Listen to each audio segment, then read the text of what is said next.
Okay, this is chapter 8 on personality and bullying. Let's start with what do we mean when we're talking about personalities or personality traits? By personality trait, we mean a pattern of feeling, behaving, and responding that is somewhat consistent over time and across situations. And then I give an example here of the personality trait of shyness. So, the way that I always like to talk about personality is just imagine you haven't seen a friend for many years and you accidentally run into them. Say it's been 10, 15 years.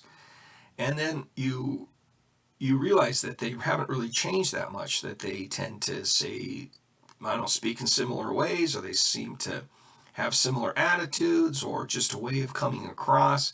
You quickly kind of recognize that old person, even though you've been away from them for many years, and there's no reason why they couldn't be a completely different person, given they've had lots of experiences and diverse, circumstances, very maybe different from your own, and they could be a very different person. But people, there's a strong tendency for people to remain quite stable, especially once they reach adulthood.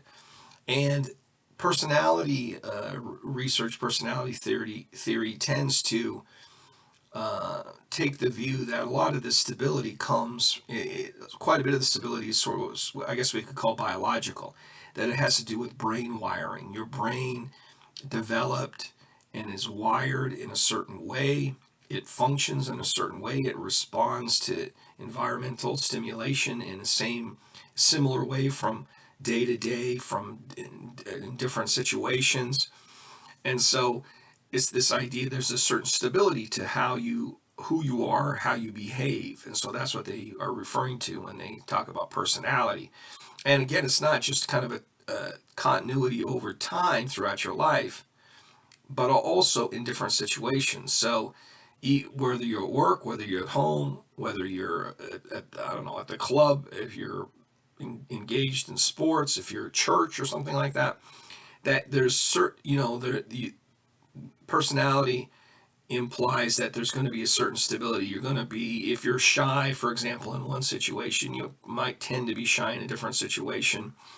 As long as the people are sort of strangers, you don't know them very well, you might be shy, whether it's work or whether it's some social activity or some religious activity or whatever.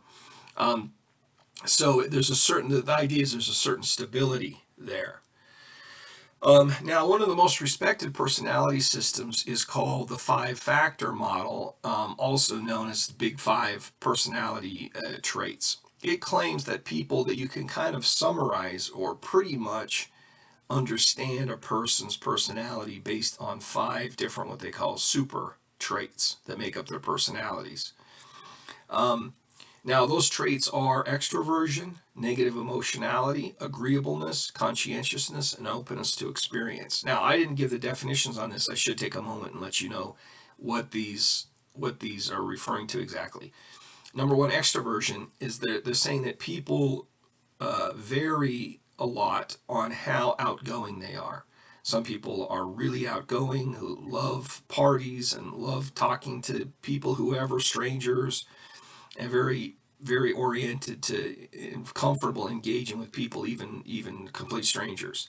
On the other end of that are introverted people who tend to be shy, who tend to be uncomfortable around strangers, who don't really like parties, don't like a lot of circumstances where you're dealing with people you don't know very well. So they're saying that's a major trait. That's one thing that makes us different from each other. Is some people are really outgoing and some people are really shy, and a lot of people are kind of in the middle. A negative emotionality refers to your proneness to experience negative emotions like anger, sadness, uh, um, nervousness, anxiety, etc. The idea is that some people will quickly feel negative emotions. They'll get scared easily, they'll get angry easily, they'll get depressed easily. And other people are much more even keeled, that they don't get ruffled and don't get upset by things easily. They roll with the punches really well, and even when really bad things, difficult things happen, they just seem to manage it and stay cool all the time. See, so the idea is that people will range on the one hand from being very even keeled and calm all the time to people who are very high strung, and small things can set them off, and they begin to experience these negative emotions. So that's what they mean by negative emotionality. Number three is agreeableness.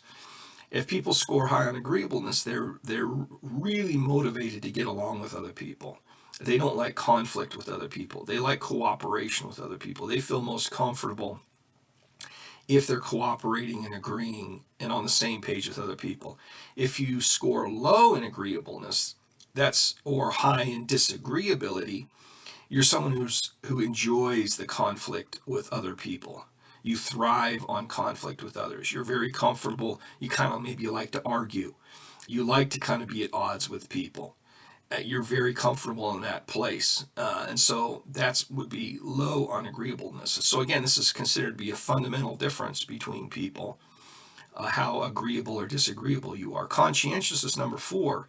Basically, in a nutshell, that's like self-discipline. If you're someone who's very in control of yourself and very disciplined, and you're very able and motivated to do things you don't feel like doing, that means you're high in conscientiousness. You tend to be organized, tend to be hardworking, you tend to be detail oriented, and on top of everything.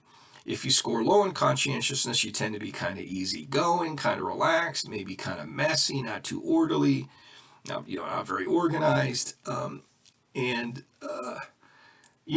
if you wanted to spin it negatively, maybe the person might be a little bit lazy, just doesn't get stuff done and is kind of unmotivated to get things done. Number five is openness to experience. And this is, if you score high on this, you really like to have new experiences. You like to try new things, go to different restaurants, exotic restaurants, and try food you never tried before, or travel and see things you've never seen before, or just have experiences you've never seen before. If you score low on this, that's someone who likes routine. I know what kind of food I like. I don't need to try new stuff. I like my old familiar food and diet and cuisine. So you like a person who scores low on this likes routine, likes to have things to be the same every day, likes that familiarity, doesn't really have cravings to try new things all the time. Anyway, these are the five considered to be five fundamental personality traits that make up that five-factor system. Now, what about what does this have to do with mass killings? How do we connect it to mass killings? Well, it really hasn't been studied too much. This five-factor system and mass killers. But if we're talking about crime in general or violence in general, what the research clearly shows is that people who are scored really low on agreeableness, so they're very disagreeable people, they're more likely to be violent. And we can see with mass killers that a lot of them are very disagreeable people. They have a lot of problems with other people. And also, low conscientiousness also predicts criminality and violence. But it doesn't really fit. The low conscientiousness thing doesn't really fit with this special type, this mass killer, because these mass killers tend to be very disciplined, are planners. They're thinking ahead, planning months ahead, and that kind of stuff. So they're not really these disorganized, lazy sorts of individuals, or maybe commit crime spontaneously. No, these guys are planners. That's more high conscientiousness. So they don't really fit the picture of common criminality when it comes to conscientiousness. Personality disorders are long-term. What we just laid out, just so you know, what we just laid out is personality research that considers this variation in traits, shyness versus being outgoing, as normal variation. It's not that there's anything abnormal about being shy. There's nothing normal about being abnormal about normal levels of nervousness, for example, or normal levels of agreeing with other people. That's all considered that normal, and that we're kind of different on those things, but it's not that there's a problem with one and the other one is the good one. They're just considered to be kind of different and normal, natural variation. What we're getting into now is abnormal psychology, or where there's a disorder where the personality is such that it's a problem, that it's personality traits that are so extreme it causes problems, a lot of problems with other people, getting along with other people. It causes problems with your relationships. It causes problem at work. It causes problem at school. It might cause problem with law enforcement, with you're more likely to get in trouble with the law because you just have certain characteristics that get you into trouble.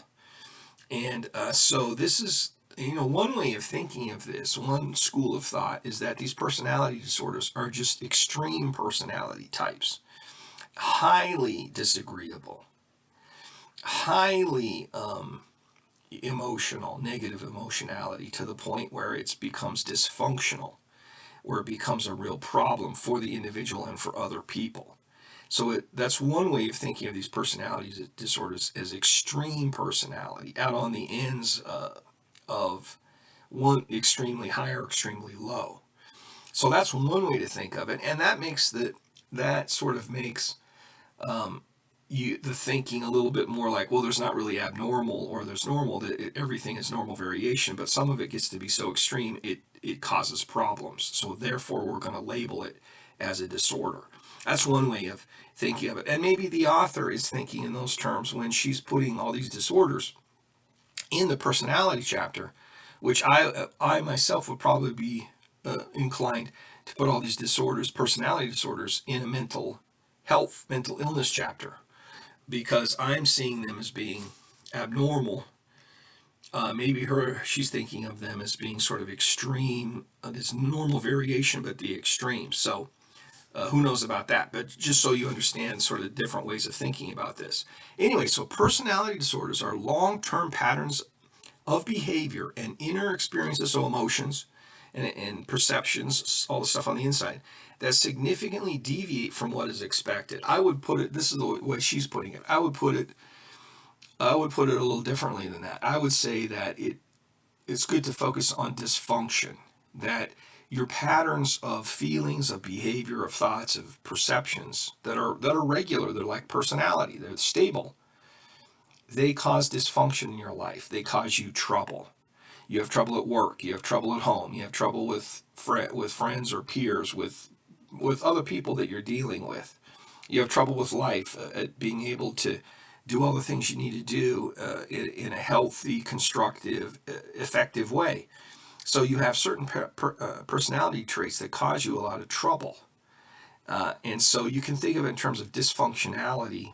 She's kind of thinking of it almost in terms of sociological terms, like it's deviation from the norm, from what's expected. You can think of it, and usually the therapists, people who make diagnoses of personality disorders, they're very often thinking in terms of dysfunction, that the trait is such a problem, it really interferes with your life, and so therefore we're going to label it as a disorder. They can affect thinking about oneself and others, emotional responses, relationships, the control over one's behavior. It can impact self-concept, relationships, and the ability to navigate the world. So all of this is getting at my dysfunction idea that I just described. These impairments, see, impairment is related to dysfunction. You're impaired. You're not able to perform like you would like to in different areas of life. These impairments and pathological traits must be stable, inflexible, and consistent through life. That's the personality part, the stability. You've been like this a long time. You're probably going to be like this in the future. There's a certain stability there that is the reason why they're labeling it as personality disorders. Now, there's 10 recognized personality disorders. But before I jump into those, where I think we're far enough along now, we'll take a little break and we'll pick it up in the next segment.